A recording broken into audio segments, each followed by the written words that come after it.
Vous, c'est un honneur de pouvoir parler de la part de Dieu. Vous savez, en venant, il y avait du vent, il y avait beaucoup de vent et de pluie.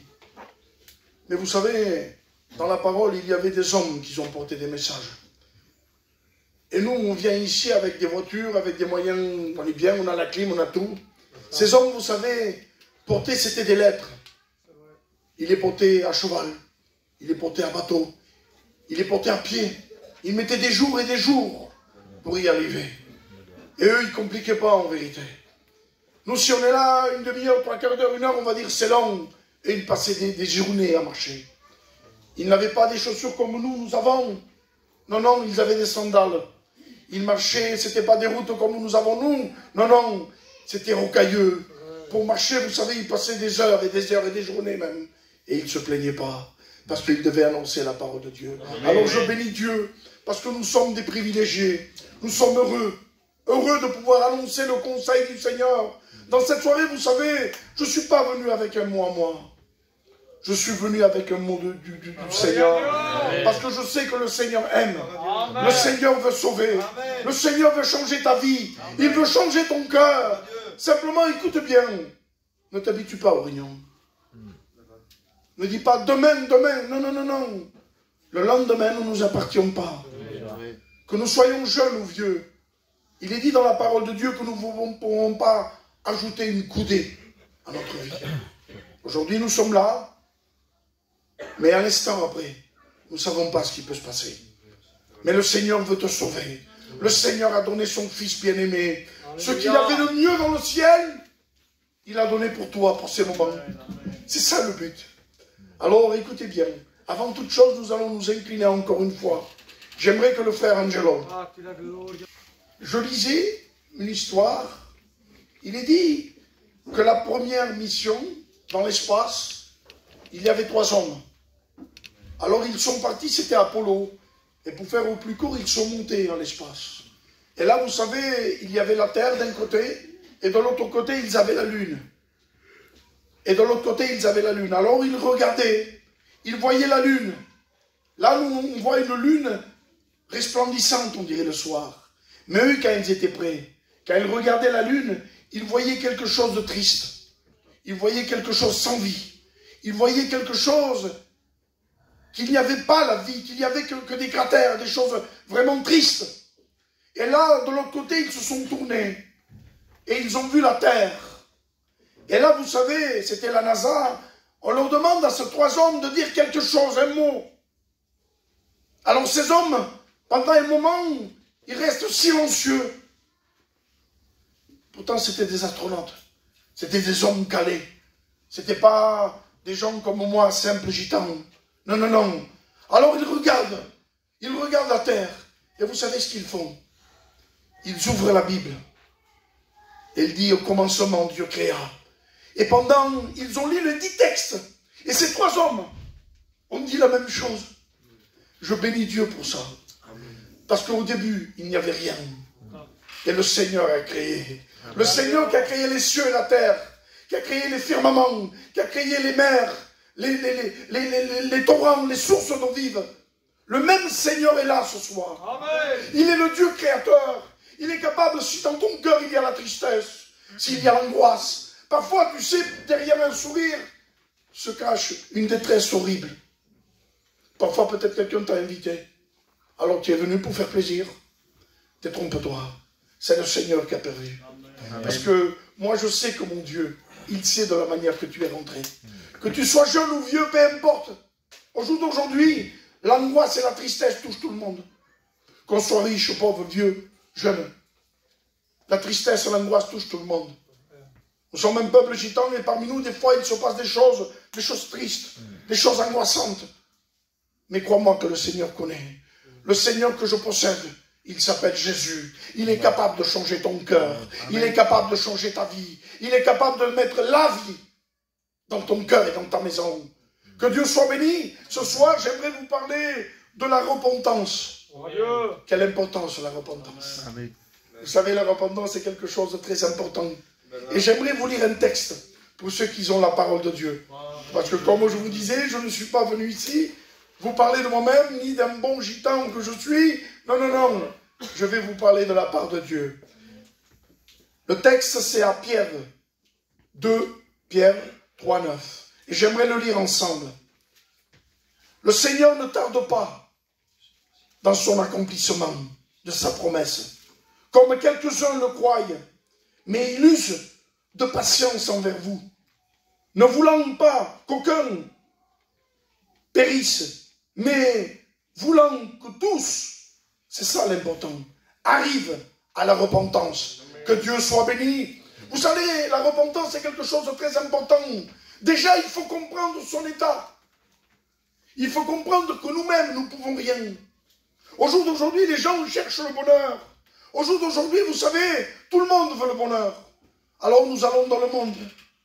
Les jeunes, je pense, ou même les plus âgés, ils vont dans le monde en cherchant le bonheur. Alors vous savez, le monde, le diable est méchant.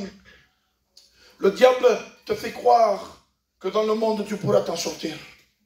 Alors nous payons des sorties, nous payons ceci, nous payons cela. Mais écoute bien, il te trompe. Il te trompe parce que on dirait que c'est des joies éphémères. C'est des joies qui durent peu. Mais quand tu rentres chez toi, quand tu es dans ta demeure, quand tu es tout seul, là te vient la tristesse, te vient l'angoisse, te vient la solitude. C'est ça. Voilà ce que c'est le monde. Vous savez, le monde, on dirait, moi je vais dire, les lumières du monde, c'est des lumières artificielles. C'est des lumières que font attirer les gens vers eux. Mais quand vous êtes prêts, vous voyez en vérité que ce n'est pas la véritable lumière. La lumière du monde, elle éblouit. Mais la lumière du Christ, elle est claire. C'est ça le but. Alors écoutez bien, je ne vais pas vous tenir longtemps. Mais je veux vous dire ce que Dieu a mis dans mon cœur. Vous savez, parce que le plus important, c'est de faire passer la parole de Dieu. Amen. Vous savez, il y a un texte aussi dans la parole de Dieu. C'est un homme, tout le monde le connaît. Cet homme, c'est Jonas. C'était un prophète.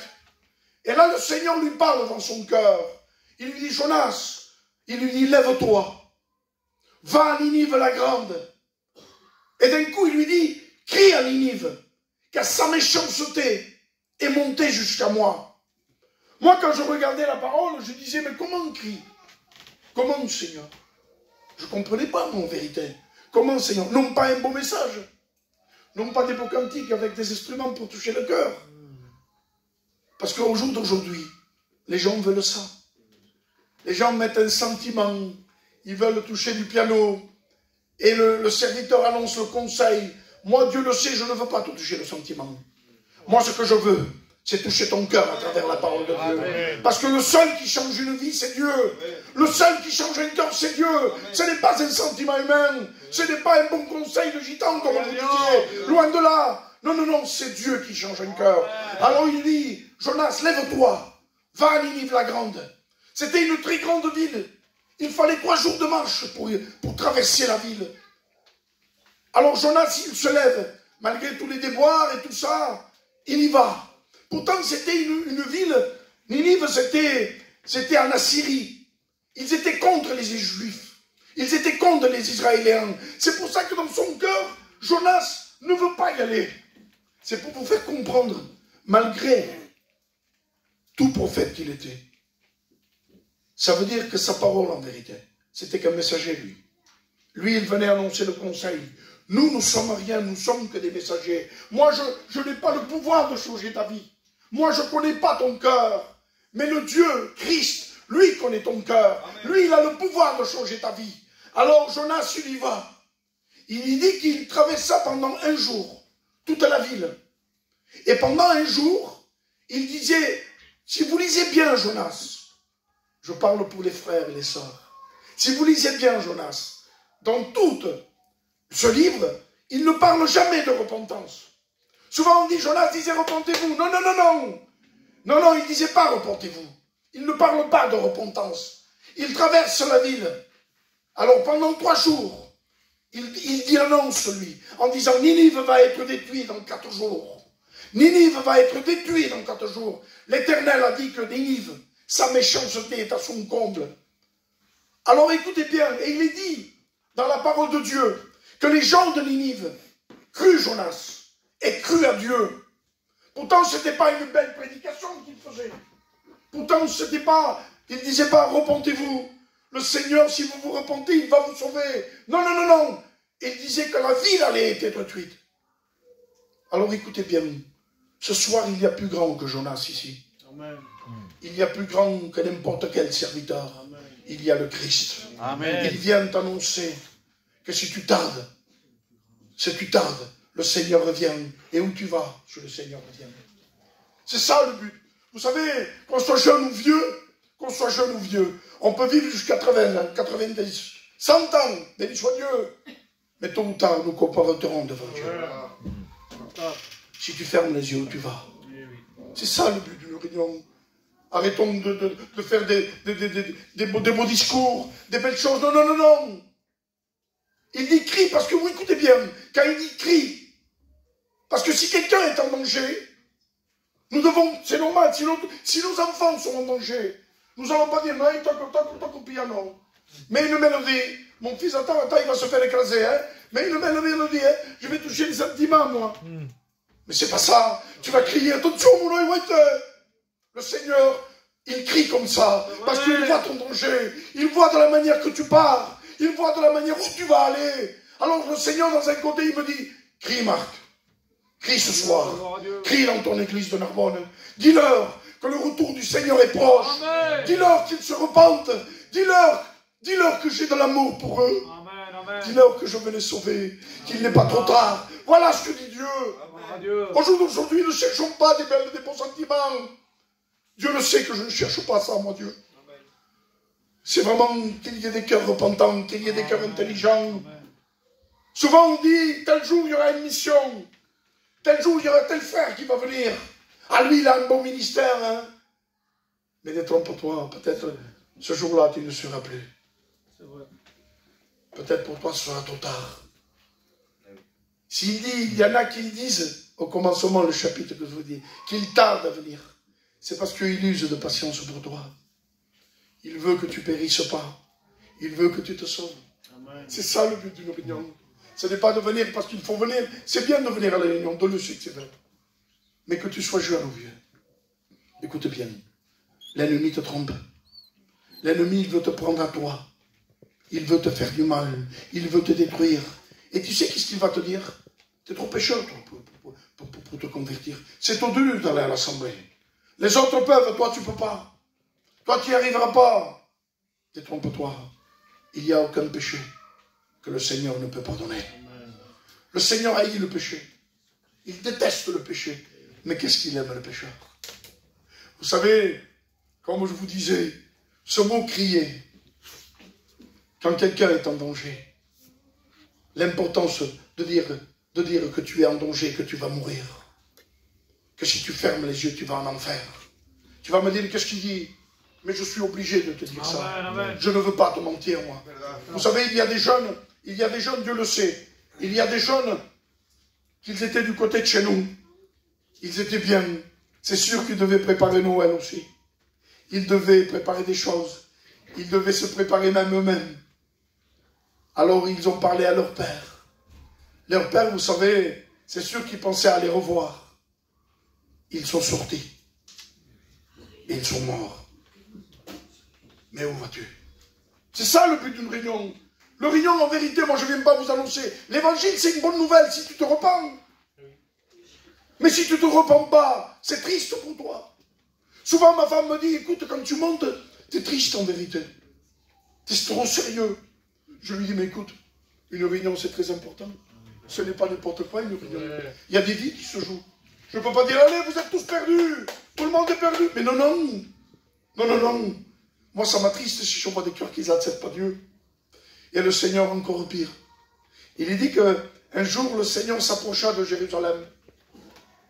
Et au moment qu'il arrive à Jérusalem, là, il fut ému de compassion. Et il pleura.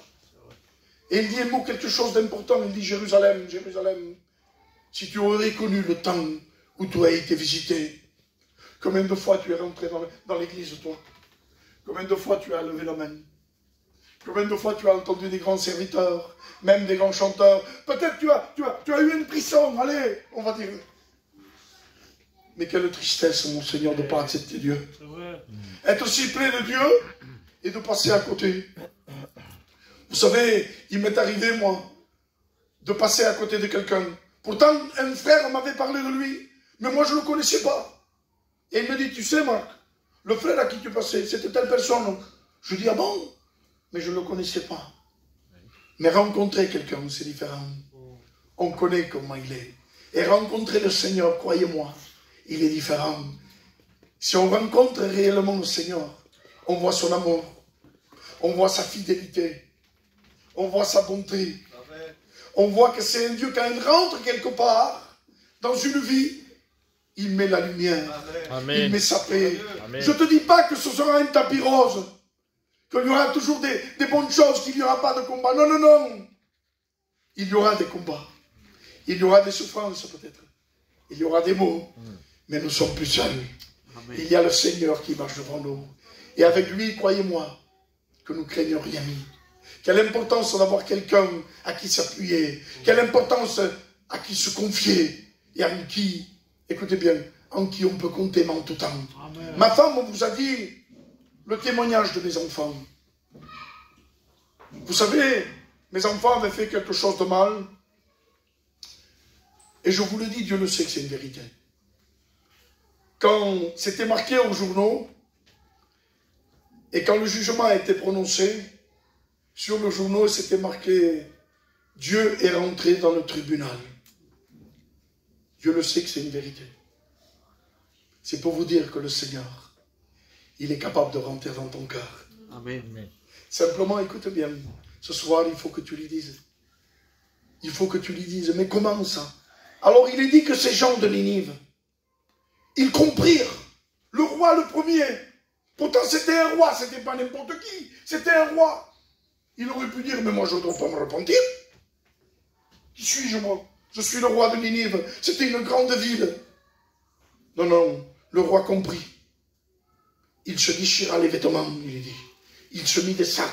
Il fit un publié dans toute la ville. Il est dit que même les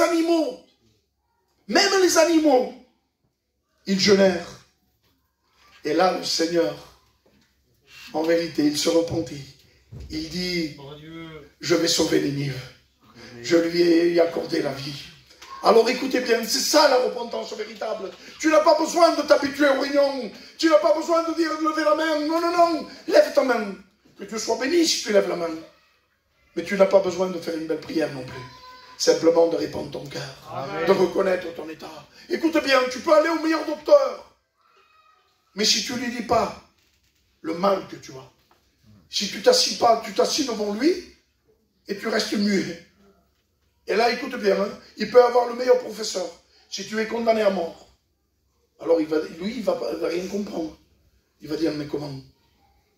Tu attends le rendez-vous depuis des mois, tu te trouves devant ta solution à toi, et tu dis rien. Franchement, moi, je ne comprendrais pas. Je dirais, mais cette personne est insensée. Écoutez bien, même que s'il te marque le médicament, si tu vas le chercher, mais si tu ne le prends pas, tu es condamné. Nous avons plus qu'un meilleur de docteur. Nous avons les docteurs des docteurs. Nous avons Jésus. Par son sang précieux, il est capable de te donner la vie. Amen. Même si le péché te condamne, le Seigneur est capable, lui, de te sauver, Amen. De changer ton cœur, de changer ta vie. Alors écoute bien, n'écoute pas l'ennemi.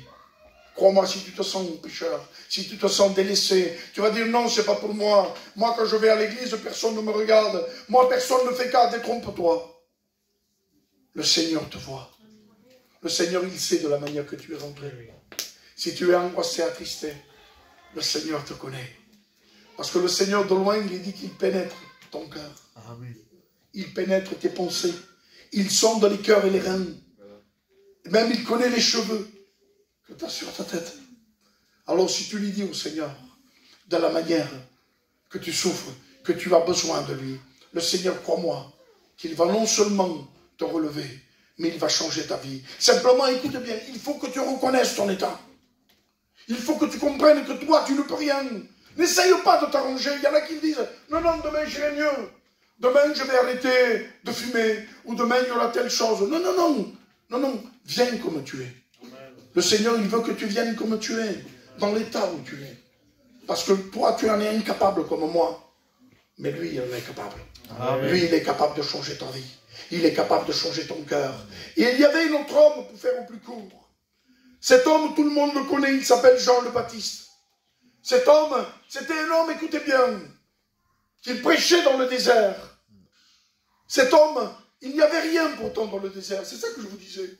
Et les gens venaient à lui, ils venaient par milliers, parce que cet homme parlait de la part de Dieu. Et de cet homme, il est dit, à Ésaïe 43, verset, c'est la voix qu'il crie dans le désert. Amen.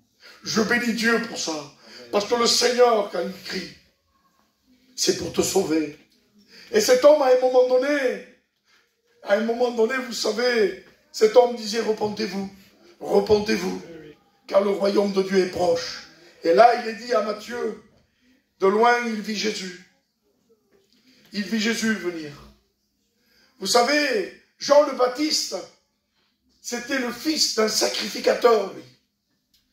Et normalement, à Ézéchiel, il est dit, à Lévitique, pardon, il est dit que pour nous, les gens qui n'avaient pas beaucoup de moyens, pour se faire un sacrifice de pardon, il fallait, parce que normalement, on pouvait apporter des bœufs, des gens portaient des boucs, mais ça valait cher, c'était pas n'importe qui le faisait. Les gens du peuple ne pouvaient pas. Alors les gens du peuple, vous savez ce qu'ils faisaient? Il est dit en Lévitique qu'on devait prendre un agneau, un seul agneau, pour les gens qui étaient sans moyens, et l'apporter à Dieu en sacrifice de repentance. Comme je vous disais, Jean, le Baptiste était fils du sacrificateur, lui. Alors, de loin, il voit Jésus, et il dit, voici l'agneau qui ôte le péché du monde, quand il voit Jésus arriver. Et le Seigneur s'approche de lui.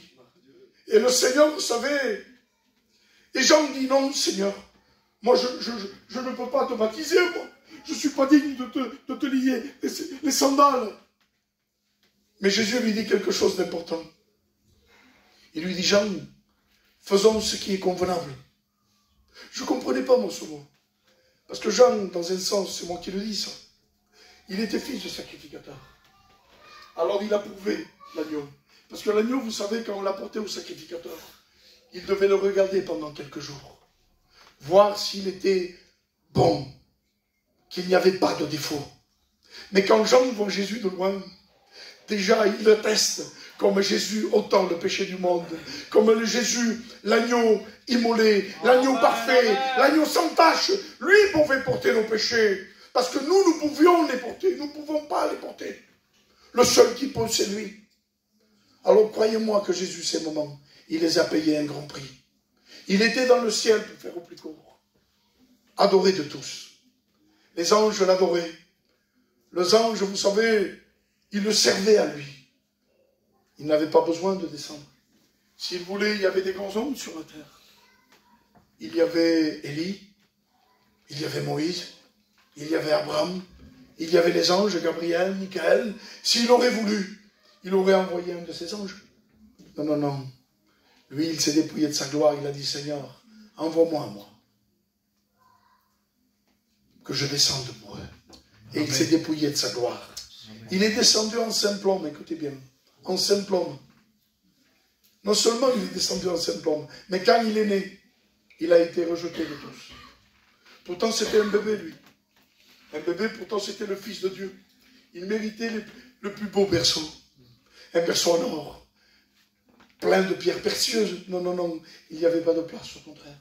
C'était un bébé, il voulait le tuer déjà à sa naissance. Et vous savez, il est né dans une étable, au milieu des bêtes.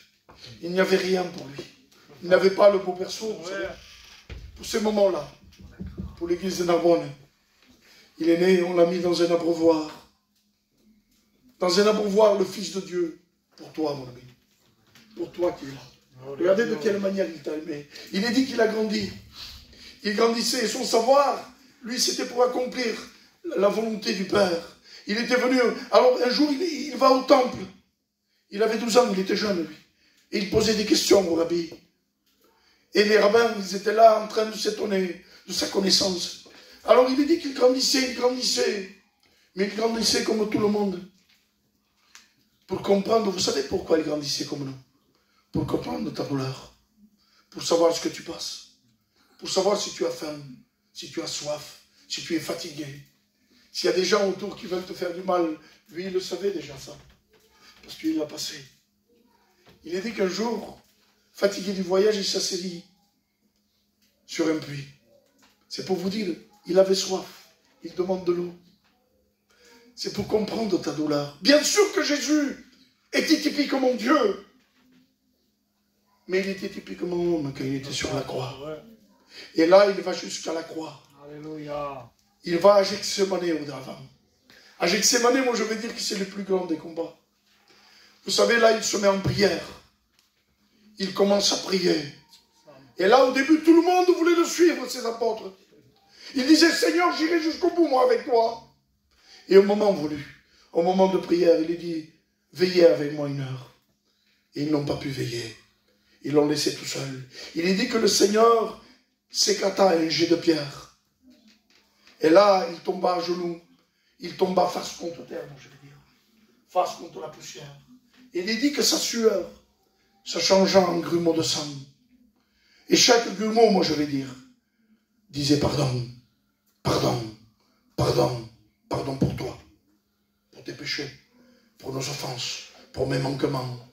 Et là, vous savez, le Seigneur se met à gémir, le Seigneur se met à avoir de la douleur, de la crainte dans son cœur. Non pas d'aller à la croix, ne pense pas ça, non, non, non, non. C'était du péché qu'il devait porter et de la séparation avec son Père. Voilà pourquoi il gémissait. Parce que dans tout le temps, Christ n'a jamais été séparé de son Père. Il y avait toujours cette... Ils sont ensemble. Ils sont unis. Alors là, il savait, le Seigneur, qu'il devait y avoir séparation, tout ça pour toi, pour te réunir à toi avec lui. Amen. Pour être un médiateur avec toi. Et là, il va à la croix. On l'amène à la croix. On le met au milieu de 2 brigands. Et là, tout le monde l'insulte. On lui dit, descends de là si tu es le Fils de Dieu. Et nous croirons en toi. Voilà ce que veulent les gens. Ils veulent, je vais dire, des réunions spectaculaires. Ils veulent des bruits. Ils veulent des choses. Et là, nous croirons en toi. Et le Seigneur ne répond pas à lui. Mais là, je bénis Dieu. Parce qu'ils l'ont mis au rang de 2 brigands. L'autre, il insulte. Mais il y en a un à côté. C'est pour ça que je vous parlais de la prière de repentance. Il y en a un à côté qui dit, non, non, il dit, nous méritons ce que nous avons. Mais lui, il ne le mérite pas. Il ne le mérite pas. Lui, il est juste. Alors, il lui dit quelque chose d'important. Il lui dit, Seigneur, souviens-toi de moi quand tu viendras dans ton règne. Mais moi, en vérité, je ne comprenais pas comment il le voyait, Seigneur. Il était à demi nu, ensanglanté. Il est dit qu'on voyait ses os. Sa barbe était arrachée. Il était défiguré. On l'avait frappé toute la nuit. On lui avait craché au visage. Il avait des crachats.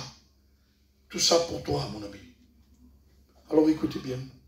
Et il est dit, vous savez, qu'à la croix, c'est le plus méchant des tortures. Il est dit que derrière, il y avait un bois. Et il avait un bois au pied. Alors que vous savez, quand on respirait, on ne pouvait pas respirer. Parce qu'il se tenait en vérité avec les clous qu'il y avait au pied et les clous qu'il avait dans les mains. Alors il devait prendre toute sa respiration. Parce que ses poumons se compressaient, il manquait d'air. Et il est dit, écoutez bien, qu'il prit toute sa respiration. Il prit dans un sens toute sa force qu'il avait. Et regardez la prière qu'il fait. Il lui dit, aujourd'hui même, tu seras avec moi. Et moi, je vais aller plus loin. Il dit, Père, pardonne-leur, car ils ne savent ce qu'ils font. Je bénis Dieu pour ça. Vous savez pourquoi? Parce que le même pardon qu'il a dit, il le dit maintenant ce soir. Parce que je sais que mon maître est là. Il n'est plus sur la croix. Il est à la droite du Père, en train d'intercéder. Et vous savez, il n'a pas besoin même de prier. S'il te voit, toi, dans ta détresse, il est capable de se lever, de se mettre devant l'Éternel et de lui dire, Seigneur, Père, j'ai payé mon pouvoir. même sang, il est d'actualité ce soir. Amen. Alors écoute bien, ne tarde pas à te repentir. Accepte le Seigneur. Amen. Tu vas me dire, oui, mais comment? Dis-lui, Seigneur, je ne peux pas. Je veux te rencontrer. Je ne peux pas, moi je suis méchant. Je suis loin de toi. Simplement, écoute bien. Ne fais pas une belle prière ce soir. Dieu le sait que c'est une vérité. Cet homme à côté à la croix, il n'a pas fait une bonne prière. Il lui a dit, Seigneur, souviens-toi de moi. En vérité, il faut que tu répandes ton cœur devant lui. Le Seigneur n'est pas là pour te juger, mais il est là pour te pardonner. Amen. Il est là pour te sauver. Il est là parce qu'il t'aime. Alors écoute bien, nous allons nous incliner. Nous allons nous incliner. Ferme les yeux, s'il te plaît. Non pas pour moi. Ferme. Toi tu me vois, tu connais longtemps à l'avance toutes mes pensées. Quand j'étais encore informe, là tu me voyais. Tu sais quand je m'assieds, quand je me lève à l'avance, tu connais le moindre murmure, même dans le silence. Tu es trop grand pour moi pour que je puisse comprendre. Où pourrais-je aller loin de toi, loin de ta présence? Si je m'en vais dans les cieux, pour me cacher, même dans les profondeurs de l'océan, tu y es. Tes yeux sont partout et l'homme ne peut pas te tromper. Seigneur, si je m'en vais dans les cieux, pour me cacher, même dans les profondeurs de l'océan, tu y es. Tes yeux sont partout et l'homme ne peut pas te tromper. Dieu te cherche, et tu le sais au fond de toi. Dieu te cherche, il a donné sa vie pour toi. Dieu te cherche, crucifié pour toi et moi. Dieu te cherche. Veux-tu venir à la croix? Repends-toi et décide-toi de marcher avec lui et tu verras. Ne te dis pas, je n'y arriverai pas, c'est trop dur pour moi. Il a tout accompli et seul agir, il te sauvera. Repends-toi et décide-toi de marcher avec lui et tu verras. Ne te dis pas, je n'y arriverai pas, c'est trop dur pour moi. Il a tout accompli, et seul agir, il te sauvera. Tu as été créé pour le louer.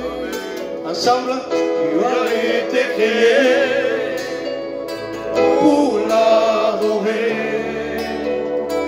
Alors ne laisse pas le diable te tromper, le diable te tromper.